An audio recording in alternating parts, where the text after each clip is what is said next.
નમસ્તે વિદ્યાર્થી મિત્રો, પાઠક સ્કૂલ અમરેલી ઓનલાઈન એજ્યુકેશનમાં તમારું સ્વાગત છે. ધોરણ 5 વિષય ગુજરાતી. આજે હું તમને પાઠ 5મો ભણાવીશ. પાઠ 5મો તેનું નામ છે શરદીના પ્રતાપો. હવે વિદ્યાર્થી મિત્રો, આ વિડીયો આપણો 9મો છે, એટલે કે પીરિયડ આપણો 9મો છે. તો આજે 9મો પીરિયડ આપણે ભણતા પહેલાં 8મા પીરિયડમાં શું ભણી ગયા તે એકવાર યાદ કરી લઈએ. તો 8મા પીરિયડમાં વિદ્યાર્થી મિત્રો આપણે પુનરાવર્તન જોઈ ગયા હતા. પુનરાવર્તનમાં આપણે થોડા આગળના જે ચાલેલા 4 પાઠો, 2 પાઠ અને 2 કાવ્યો, તેના સવાલ જવાબ, શબ્દ રમત અને રૂઢિ પ્રયોગો એવું ઘણું પુનરાવર્તનમાં આપણે જોઈ ગયા. ઉખાણા પણ કર્યા હતા અને મેં તમને વ્યસન મુક્તિના સૂત્રો અને ચિત્ર દોરવાનું પણ કહ્યું હતું. યાદ આવી ગયું ને વિદ્યાર્થી મિત્રો? તો આ તમે પુનરાવર્તન એક સરસ રીતે ભણી લીધું હશે અને તમને બધું જ આવડી ગયું હશે. તો આ જોઈ ગયા પછી આપણે આજે પાઠ 5મો શરદીના પ્રતાપે આ ભણીશું. આ પાઠના લેખક છે જ્યોતિન્દ્ર દવે. જ્યોતિન્દ્ર દવે બહુ સરસ મજાનો આ એક હાસ્ય લેખ લખ્યો છે. વિદ્યાર્થી મિત્રો, આપણે પાઠનું નામ વાંચતા જ આપણને આશ્ચર્ય થાય કે શરદી વિશે વળી આ પાઠમાં શું લખ્યું હશે. તો આપણે આ સરસ મજાનો હાસ્ય લેખ, રમૂજ ઉત્પન્ન કરે એવો પાઠ આપણે આજે ભણીશું. જો ભાઈ, શરદી થઈ છે એના પ્રતાપે શું થાય છે એ પાઠમાં આપણે જોવાનું છે. તો આ હાસ્ય વાર્તામાં એકને બોલવામાં અને બીજાને સાંભળવામાં તકલીફ હોય તેવી 2 વ્યક્તિઓ ભેગી થઈ જાય તો તેમની વચ્ચેની વાતચીત કાકા કહેતા કઠરોટ જેવી થાય છે. અહીં શરદીના કારણે આવી તકલીફવાળા 2 સજ્જનો વચ્ચેનો સંવાદ આપ્યો છે, જે આપણે હાસ્ય પ્રેરક છે. જોયો ને, આપણને ટૂંકમાં એમ કીધું છે કે અહીંયા 2 વ્યક્તિઓ ભેગી થઈ છે. 2 વ્યક્તિઓ એવી રીતે છે કે એકને બોલવામાં તકલીફ પડે છે અને બીજાને સાંભળવામાં. તો બંને વચ્ચે શું વાતચીત થાય છે એ આપણે આ પાઠમાં જોશું.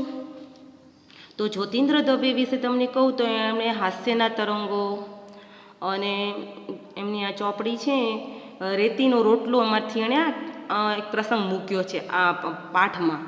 તમે પાઠને અંતે પાઠ પૂરો થયા ત્યારે ચોપડીમાં લખ્યું છે કે આ રેતીના રોટલામાંથી આ હાસ્ય લેખ લીધો છે. તો આવા સરસ એણે હાસ્ય લેખો લખ્યા છે. તો પાઠ શરૂ કરું છું. પાઠમાં ધ્યાન આપજો વિદ્યાર્થી મિત્રો. મારે એક વખત એક જાણીતા સજ્જનને અમુક કામને અંગે મળવા જવાનું હતું. જો પહેલી જ લીટીમાં એક સજ્જનને મળવા જવાનું હતું એમ જણાવે છે. તો કોને જવાનું હતું? લેખકને. લેખક એમ કે છે કે મારે એવું બનાવ બન્યો કે મારે સજ્જન એટલે કે સારા માણસને મળવા જવાનું થયું. આગળ જોઈએ. એ સદગ્રસ્તની બીજી બધી ઇન્દ્રિયો કરતાં કાન કંઈ ઓછું કાર્ય કરે છે એ વાતની મને ખબર નહોતી. જો ભાઈ, સરસ વાત કરી. એમ કે છે કે સદગ્રસ્ત એ જે વ્યક્તિ હતી ઘરમાં, તે બીજી બધી ઇન્દ્રિયો, જો આપણા શરીરમાં આપણે 5 ઇન્દ્રિયો હોય છે વિદ્યાર્થી મિત્રો. એક સાંભળવાનું કામ કરે, એક બોલવાનું કામ કરે, એક સૂંઘવાનું કામ કરે. એટલે તમને જો પાછળ શબ્દ સમજૂતીમાં ઇન્દ્રિયો વિશે આપેલું હશે. આ રહ્યું કે 5 ઇન્દ્રિયો, એટલે આમાં નથી આપ્યું પણ એ સૂંઘવાનું કામ કરે. મેં તમને કીધું આંખ, કાન, નાક, ગળું, આ બધે આપણે સૂંઘવાનું કામ કરે, બોલવાનું કામ કરે, જોવાનું કામ કરે. આ બધી ઇન્દ્રિયો કહેવાય. એ આપણા શરીરના અંગો કહેવાય જે આ બધા કાર્ય કરે છે. એમાં કાન નામની ઇન્દ્રિય છે એ કંઈક ઓછું કાર્ય કરતી હતી, એટલે ઓછું કામ કરતું હતું. કોનું? જે વ્યક્તિના ઘરે લેખક ગયા હતા ને એ ભાઈના કાન થોડુંક ઓછું કામ કરતા હતા એમ લેખક કહેવા માંગે છે. એટલે કે ઓછું સાંભળતા હતા. કાન તો કંઈ કામ કરે નહીં, આપણા હાથ કામ કરે, પણ કાન સાંભળવાનું કામ કરે એટલે તે ઓછું સાંભળતા હતા, ઓછું કાર્ય કરે છે એમ. એ વાતની મને ખબર નહોતી. હવે લેખકને આ વાતની ખબર નહોતી કે સજ્જનના કાન ઓછું સાંભળે છે. ટૂંકમાં એવું કહેવા માંગે છે. તે દિવસે હવામાં શરદી હતી, એટલે કે શિયાળાના દિવસો હશે. ઠંડા પવન પવનના દિવસો હશે અને હવામાં થોડીક શરદી હતી અને ગળે પડવાની ટેવ બીજા કરતાં શરદીને વધારે હોય છે. જો લેખક પોતે જ કહે છે કે શરદીના દિવસો હતા, એટલે કે ઠંડી હવા હતી અને શરદી એવો રોગ છે, શરદી એવી વસ્તુ છે કે તેને ગળે પડવાની ટેવ, એટલે કે આ એક રૂઢિ પ્રયોગ છે વિદ્યાર્થી મિત્રો, કે ગળે પડવું એટલે કે એનો અર્થ આપણે કરશું માથે નાખવું. આપણે એના અર્થમાં એમ કહીએ કે માથે પડવું એમ. તો શરદી એવી છે કે આપણા ઉપર એકવાર આવે ને પછી જાય નહીં જલ્દી, એટલે કે માથે પડવું. તો શરદી વધારે બીજા બધા રોગ કરતાં શરદી વધારે હોય છે, એ જાણીતું છે. આ એક જાણીતી છે એમ કે આ રોગ એવો છે એમ. અને તેમાંય મારા કંઠ માટે શરદીને અસલથી પક્ષપાત છે. જો સાહિત્યિક ભાષાના લેખકો છે ને એ બહુ સરસ વાક્યમાં એના થોડી વાત થોડા શબ્દમાં જાજુ બધું કહી દે છે. તો લેખક એમ કહે છે કે મારા કંઠ એટલે કે મારા ગળા, કંઠ એટલે કે ગળું, જો શબ્દાર્થમાં આપ્યું છે કંઠ એટલે ગળું માટે શરદી અસલથી એટલે કે એ પણ પહેલેથી, એ પણ એક શબ્દાર્થ જ છે. તો પહેલેથી જ પક્ષપાત છે. તો પક્ષપાત હોવો આ પણ એક રૂઢિ પ્રયોગ છે. હું જે લીટી અંડરલાઉન કરું છું ને વિદ્યાર્થી મિત્રો, આ બધા રૂઢિ પ્રયોગો છે. તો પક્ષપાત એટલે કે તરફદારી, એને શરદીને મારા તરફથી પહેલેથી મારા તરફથી વધારે છે, મને હાલતા શરદીથી જે લેખક એમ કહેવા માંગે છે. એટલે તે દિવસે ગળામાં શરદીને મગજમાં ગરમી, કંઠે બેઠેલો ને મગજ તપેલું. જો વિદ્યાર્થી મિત્ર, લેખક પોતાનો હાલ બતાવે છે કે મને શરદી થઈ ગઈ હતી તે દિવસે ગળામાં જ શરદી, એટલે કે મારું ગળું બેસી ગયું હતું, હું સરખું બોલી નહોતો શકતો. મારો આપણે કહેવાય ને કે આપણે ખબર છે અવાજ બેસી જાય છે, શરદી થાય ત્યારે ભારે અવાજ થઈ જાય છે. તમે આવું બધો અનુભવ કર્યો હશે વિદ્યાર્થી મિત્રો. તો લેખકને પણ ગળું બેસી ગયું હતું અને શરદી હતી. અને પછી શું કહે છે, મગજમાં ગરમી હતી. મગજમાં ગરમી એટલે કે થોડોક એના મનમાં થોડોક ગુસ્સો હતો, એનું કામ જે હશે એ નહીં થયું હોય એટલે મનમાં થોડુંક એનું મગજ પણ તપેલું હશે. લેખક કે મારું મગજ તપેલું, એમ ગરમી હતી મગજમાં. કંઠ બેઠેલો અને મગજ તપેલું, જો એમ કહેવા માંગે છે કે મારો અવાજ બેસી ગયો અને મારો મગજ તપી ગયો હતો.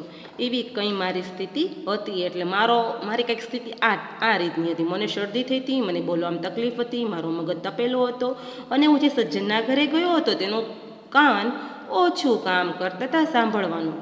આટલું જોઈ ગયા પછી આગળ, એ સદગ્રસ્તને મળ્યો ત્યારે મારો અવાજ ઠેઠ ઊંડે ઉતરી ગયો હતો. એટલે અવાજ સાવ બેસી જ ગયો હતો. માણે લેખક બોલી શકતા હતા. બોલે તો એનો અવાજ ભારે આવતો હતો. એટલે કે મારો અવાજ હેઠે ઉતરી ગયો. હેઠે ઉતરી જવો એટલે કે પણ ઊંડો ઉતરી જવો એટલે કે એનો અર્થ એમ થાય છે કે મારો અવાજ બિલકુલ કાકડામાંથી બહાર નીકળતો ન હતો એમ. અને શરદીને લીધે એમના કાન વધારે અશક્ત બન્યા હતા. અને જેમને મળવા ગયા હતા એ ઠંડી ઋતુને લીધે એના પણ કાન વધારે અશક્ત બન્યા હતા. અમારી વચ્ચે શો સંવાદ થયો તે પૂરેપૂરો યાદ નથી, પણ કંઈક નીચે પ્રમાણેનો હતો. એટલે લેખક એમ કહે છે કે હું જે સજ્જના ઘરે ગયો તેને કાનમાં તકલીફ હતી અને મને શરદી થઈ હતી. અમે બે ભેગા થયા, હું એના ઘરે ગયો અને અમારા બંને વચ્ચે શું વાતચીત થઈ એ મને પૂરેપૂરી યાદ નથી, પણ નીચે પ્રમાણે થોડા વાક્યો હું તમને કહું તો તે આ પ્રમાણે હતી. જો એની બંનેની વાતચીત હું તમને વિદ્યાર્થી મિત્રો શબ્દો દ્વારા સમજાવું છું. પાઠના આગળના વાક્ય દ્વારા આપણે જોઈએ. મને આવકાર આપતા એ સદગ્રસ્ત બોલ્યા, ઓહો આજ કંઈક આ તરફ કેમ, તબિયત તો સારી છે ને.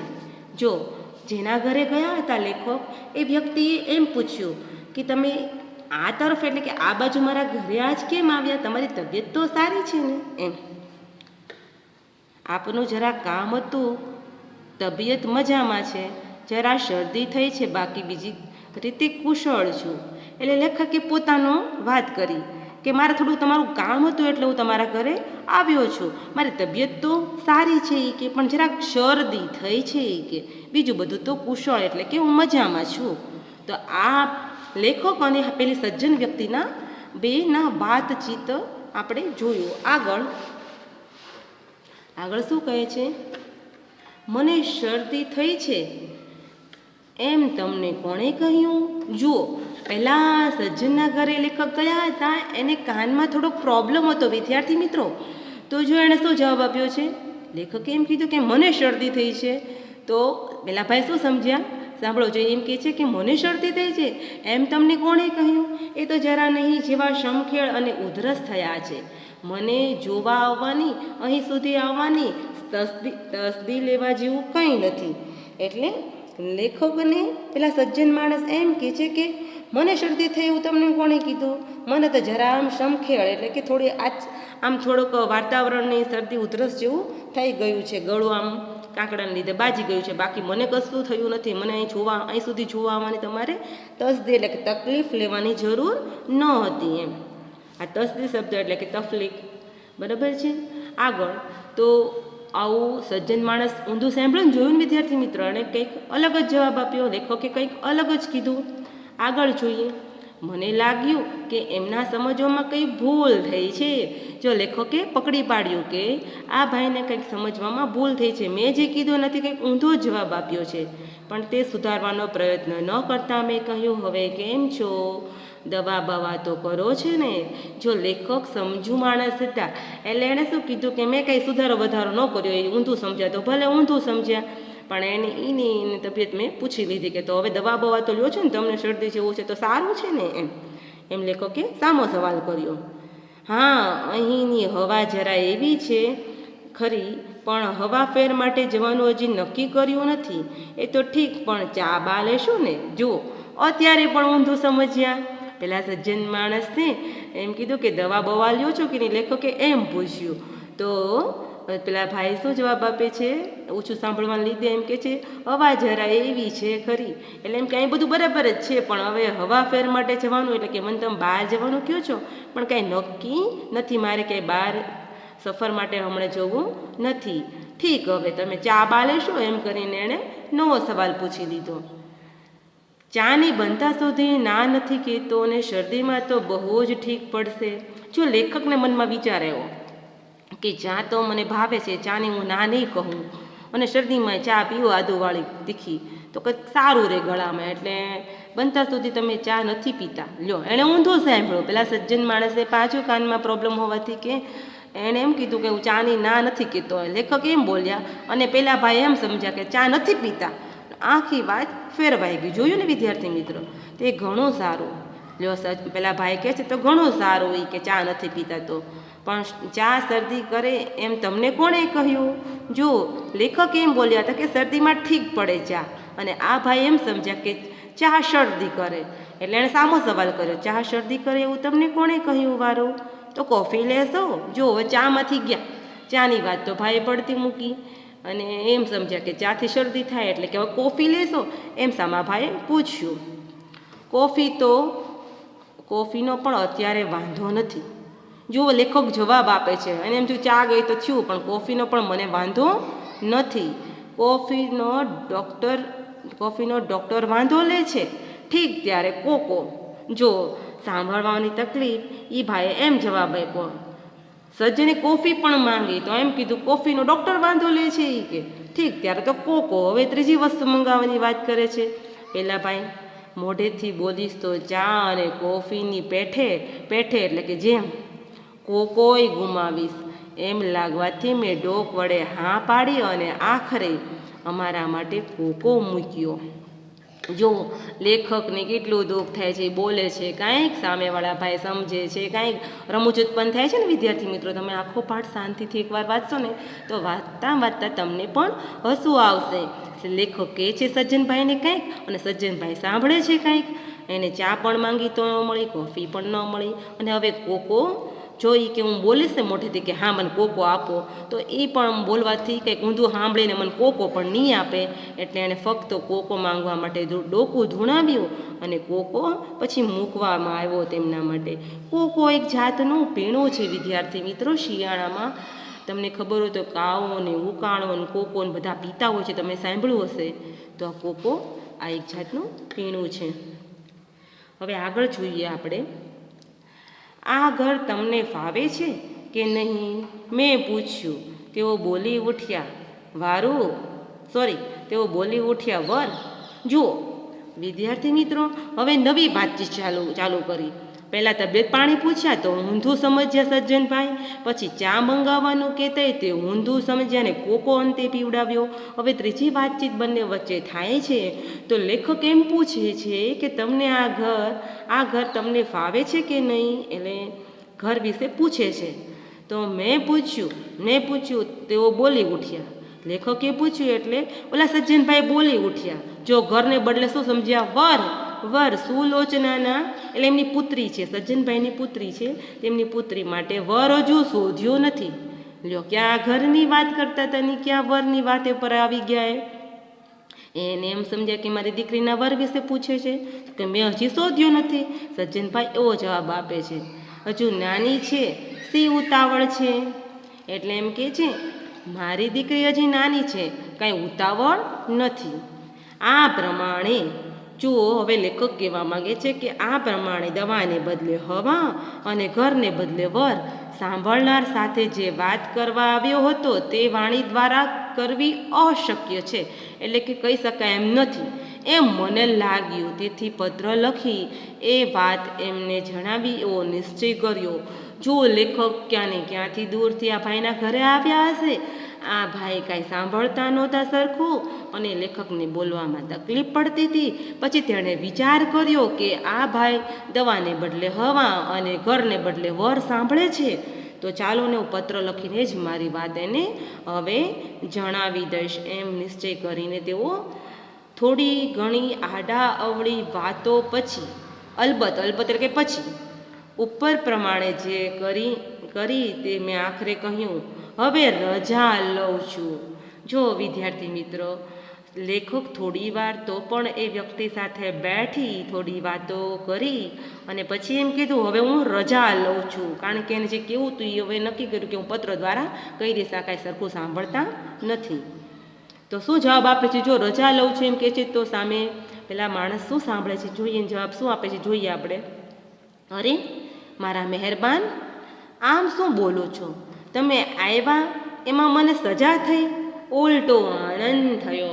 જોયું ને વિદ્યાર્થી મિત્રો, એણે રજા માંગી જવા માટે અને પેલા ભાઈ શું સમજ્યા કાનમાં તકલીફ હોવાથી કે મને સજા થઈ, સજા નહીં પણ આનંદ થયો એમ કહે છે.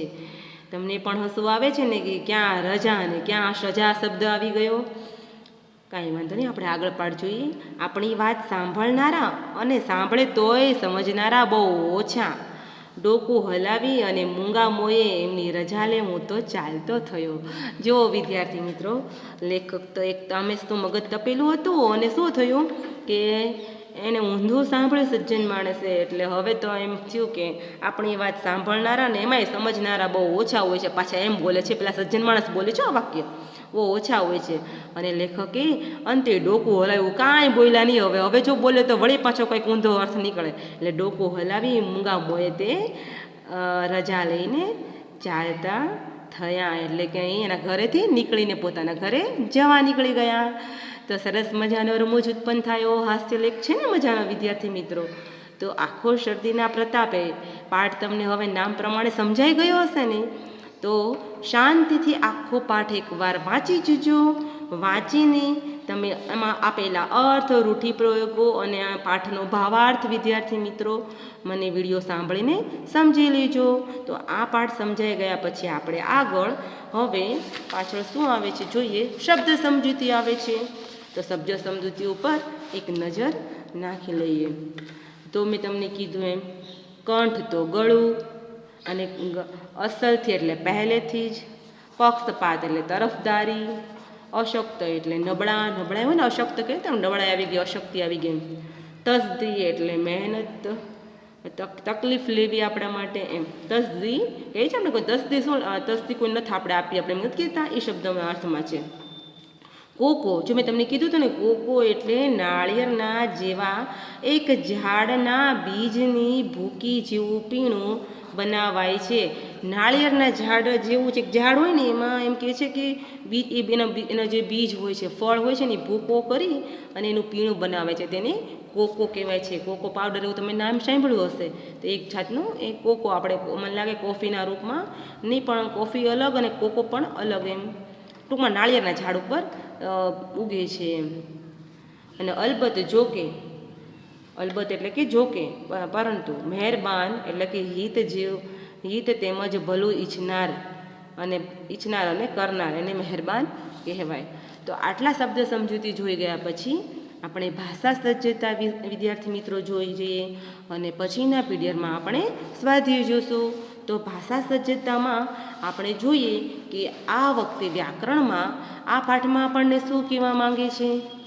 તો હું આમાં આપેલા 5 વાક્યો છે એ વારાફરતી વાંચું છું, તમે ધ્યાનથી સાંભળજો. ગાંધીજીએ સત્યાગ્રહ કર્યો. આ પહેલું વાક્ય. હિમાલય સૌથી ઊંચો પર્વત છે. લીમડાનું દાંતણ ઉત્તમ હોય છે. મોર આપણો રાષ્ટ્રીય પક્ષી છે. સત્યનો હંમેશા વિજય થાય છે. સરસ મજાના સ્લોગન રૂપિયા આ 5 વાક્યો મૂક્યા છે. ઉપરના વાક્યમાં જો વિદ્યાર્થી મિત્ર, ગાંધીજી, હિમાલય, લીમડો, દાંતણ, આ બધા નામ છે. જુઓ, નામરૂપી શબ્દો મૂક્યા છે. મોર, પક્ષી, આ પણ બંને નામ જ છે. અને સત્ય એ ભાવ બતાવે છે, પણ છે તો નામ જ ને. વિજય, આ વગેરે શબ્દો કોઈ ચોક્કસ વ્યક્તિ, સ્થળ કે પદાર્થની ઓળખ સૂચવે છે. તે ઓળખ સૂચવતા આવા શબ્દને સંજ્ઞા તરીકે ઓળખાય છે. તો વિદ્યાર્થી મિત્રો, તમારે ગુજરાતી વ્યાકરણમાં આવા એક મુદ્દા હવે વારાફરતી ધોરણ 5માં તમે આવી ગયા છો, મોટા ધોરણમાં આવી ગયા છો, તો આવા વ્યાકરણના મુદ્દા એક તમારે ભણવાના રહેશે. સંજ્ઞા, વિશેષણ, સર્વનામ, આ બધું કોને કહેવાય એ હું તમને જરાક આવતા એક વિડીયો લઈ લઈશ કે સંજ્ઞા વિશે તમને હું ડિટેલથી એટલે વિસ્તારથી તમને ભણાવીશ. તો અત્યારે સંજ્ઞા એટલે તમારે સંજ્ઞાની વ્યાખ્યા યાદ રાખી લેવાની કે કોઈ ચોક્કસ વ્યક્તિ, સ્થળ કે પદાર્થની ઓળખ સૂચવે. ટૂંકમાં હું તમને એમ કહું ને કે કોઈ પણનું નામ તો હોય જ, દુનિયામાં કોઈ નામ વગરની વ્યક્તિ ન હોય. નામ એટલે સંજ્ઞા. તો આ વ્યાખ્યા યાદ રાખી લેવી અને તમારે આપેલા વાક્યમાં સંજ્ઞા ગોતવાની રહેશે. આમાં કોઈ પણ વાક્ય આવી રીતે તમને પૂછ્યા હોય અને એમ કે સંજ્ઞા ઓળખો, તો વિદ્યાર્થી મિત્રો તમને હવે વ્યાખ્યા પ્રમાણે સંજ્ઞા ઓળખતા આવડી ગયું હશે. તો આજે આપણે પાઠ 5મો ભણી ગયા અને તેની શબ્દ સમજૂતી અને ભાષા સજ્જતા પણ જોઈ ગયા. તો આપણે આ વ્યાકરણનો મુદ્દો અને શબ્દ સમજૂતી પછી હવે પછીના પીરિયડમાં આપણે સ્વાધ્યાય ભણીશું. તો અહીંયા આપણે હવે રાખીશું. અસ્તુ.